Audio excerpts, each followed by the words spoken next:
What's happening, everybody? This is your weekly love energy read for April the 16th through the 22nd, 2018. So this will be for the collective energies, general energy reading. It's not a personal reading.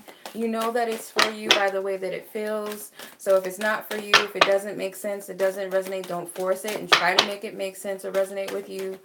Because this isn't a personal reading. So if it's not a personal reading, it's not, guaranteed to resonate with you, whether that be partially or fully. So Divine Spirit, I'm going to ask for highest guidance, truth, and clarity based upon where two individuals are with each other. What are the energies that they're manifesting mentally, emotionally, attraction or perception wise, and their overall movement for this week between this connection between these two people. So for those who are meant to receive this message, Divine Spirit, I ask that it be received with love, insight, and clarity, and accuracy, and truth. Thank you. Using the Romance Angels for this reading.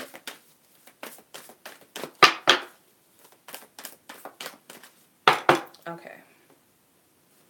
Are these my four? Almost. Okay, so it's safe for you to love yourself first, family, or healing family issues. Three more wanted to come out. I'll put these ones to the side. Give me one more. Wedding. Okay. So that kind of goes with your partner's love energy reading that I was picking up. So it's safe for you to love comes out of what you guys are manifesting mentally. So I'm going to clarify all four with the tarot here. So Divine Spirit, ask for highest guidance, truth, and clarity. Please clarify these cards. Give me a bit more clarity than what's right here in front of me. Give me more clarity. Thank you. Page of Pentacles. Page of Cups. Two of Wands. Eight of Wands. Four of Cups and Knight of Pentacles. Ten of Wands. I feel like I need to pull a different one. Let's see. What's this one? Ace of Cups. What is this sticking out? The Death card and the Two of Cups at the bottom. The new love cards at the bottom of this deck. So it's safe for you to love the Page and the Page of Pentacles and Cups. Okay, two pages with it's safe for you to love. It says, open your heart to give and receive the highest energy of all. Both of you are focusing on what you can do to give to the other party without putting yourself out there to feel like you're trying to be cautious. But these are both child or young energies, so I feel like your intentions are pure. But there's an element of practicality in it. Like you're thinking that, I feel like you think very highly and you want the best for the other person and you have the purest love and intentions for each other. But I feel like there's patience with this offer, kind of playing it safe, wanting to make sure that the other person is ready for all of that. You're ready for all of that. There's a lot of hesitance, kind of waiting to see you go, I go. So there's an energy of wanting to exchange something and give. This could also represent two different energies. Cups and pages are different, right? Earth and water. So it could be someone wants to add an element of more stability while the other person wants something more fluid. Let's just see where it goes. Let's let it flow. The other person's like, no, I want something more concrete. So that could be, the opposite energies too. You guys are communicating from a different space. The way that you communicate your love to each other may be different.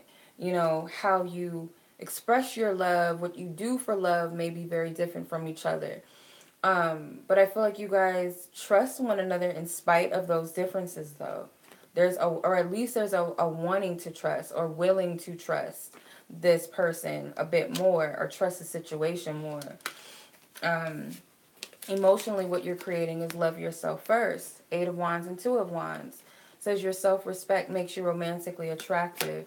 So you guys, emotionally, what you guys are attracting is, I feel like an indecisive energy. Like you're trying to figure out what you want versus what the other person wants. So it's kind of like you're trying to figure out where to direct your energy with all of this. Like, well, I got to do what's best for me. But at the same time, I got to think about the relationship or this other party too, I'm considering them in some sort of way. both of you are considering each other, but at the same time considering yourself. And you could be hitting a roadblock because you're making it black and white. It's either this or it's that. So your intentions are all over the place. You might find that it's like energy of stagnation, but I feel like there's a lot of energy of needing to put yourself first. And I feel like if the person respects that, so it's a fear that's causing this indecisive energy. So if you respect yourself and you love yourself and you got to do what's best for you, or you stick and stand up for yourself, you know, you're respectful of your wants and your needs, that other person, if they truly love you, would respect that.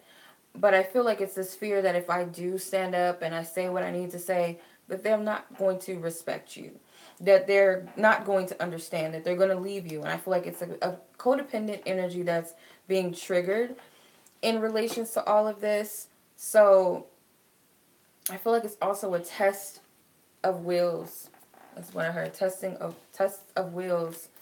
Okay, so attraction or the projection of each other. You guys have healing family issues. Your love life benefits as you forgive your parents, with the Four of Cups and the Knight of Pentacles.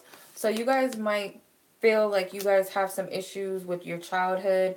You might know of these things, like whether there was a single parent home, whether parents divorced, whether there was abuse, whether you were traumatized in some way as a child. You might be aware, they're also aware that this is where the hesitance with completely being open to love, because I feel whether it's you've been together for 10 years, whether you guys only been together for a month or two, whether you guys just have a crush on each other, or this is someone that's newly going to come into your life, there's a knowledge and knowing or some sort of subconscious feeling of I'm not totally safe.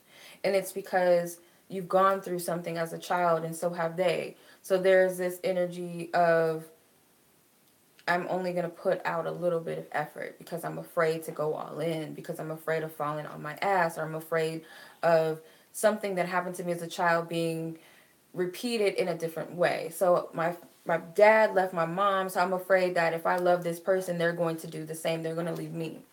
Or I've been beat up and abused and bullied by someone. If I love someone, they're going to judge me for the fact that I'm giving myself to them, or I'm sharing myself, I'm telling them I love them, or you know, I'm just being myself. What if they judge me? What if they bully me? What if they reject me? So these are these things that are coming up, and it's showing you that you haven't really fully healed from childhood wounds. Your inner child is struggling with some trauma. So you're not really fully receptive to love. You're kind of like, I see it, but I'm not open. Or I need to be receptive to love, period, regardless if this is something that's going to give me an outcome that I would like, or whether this is a forever thing or not. I just need to be open to love. I need to, because it's a part of my healing. It's a part of enlightenment as a spiritual being, as a human being. I have to experience love. It's a part of me.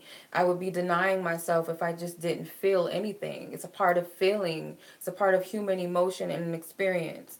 So, you know, with this, it's safe for you to love. You guys are contemplating, or you're questioning each other too, I feel. You know, even though I feel like there's a level of wanting to trust, but there's still a withdrawal.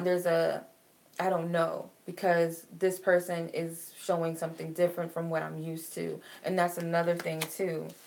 Are you just going to trust what you feel, or does it have to be your way all the time? You know, does someone have to love you in the way that you want them to? The wedding card, it says this involves marriage, with the Ten of Wands and the Ace of Cups. I feel like, because the vibe I got from your partner love energy reading was that there's going to be talks about settling down, or children, or something surrounding maybe an existing marriage. So I feel like your projection towards each other is you're going to have a conversation about this, and it might be challenging for someone to admit how they feel surrounding this topic, or something in relations to starting a new life, or having children, or something within your relationship or marriage that needs to change. But there's going to be talks around that, and it might be challenging for one or the other to bring that up, or just maybe both of you. And this is what Spirit's telling you, I feel like, is to be receptive to what is being shown or what is going to come out of this energy, because there's an energy of stagnation, fear that's holding you back. And it's just in your own perception. Both of you might be in this energy, but lean upon the support of your angels and your guides and maybe people whom you trust, who's honest and who's going to have an unbiased opinion, who's not going to just tell you what you want to hear or just tell you some bullshit, but they're going to be straight up and real with you. Because I feel like you guys do need a break from each other in some sense. Or you guys, this could be, should I take this person back energy too, you know? Because it could be someone is coming back or you guys want to reconcile, but it's like, I don't know if I can trust this person. I don't know if I can trust him or her. And they could be saying the same thing because of something that happened or because of something that happened totally outside of this. You guys are afraid of just getting to know each other if this is a new person. But that's what I'm getting. Let me pull an advice card from a different deck. I don't know how this card got sucked in with this one. Alright, hold on. Give me 1 second.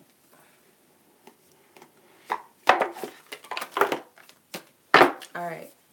So I'm going to use the Sacred Travelers Oracle deck for advice. So what is the viewer's advice with this connection, the situation this week in the matters of love and the relationships? What is the best advice, Divine Spirit, that you can give that is helpful and useful, beneficial?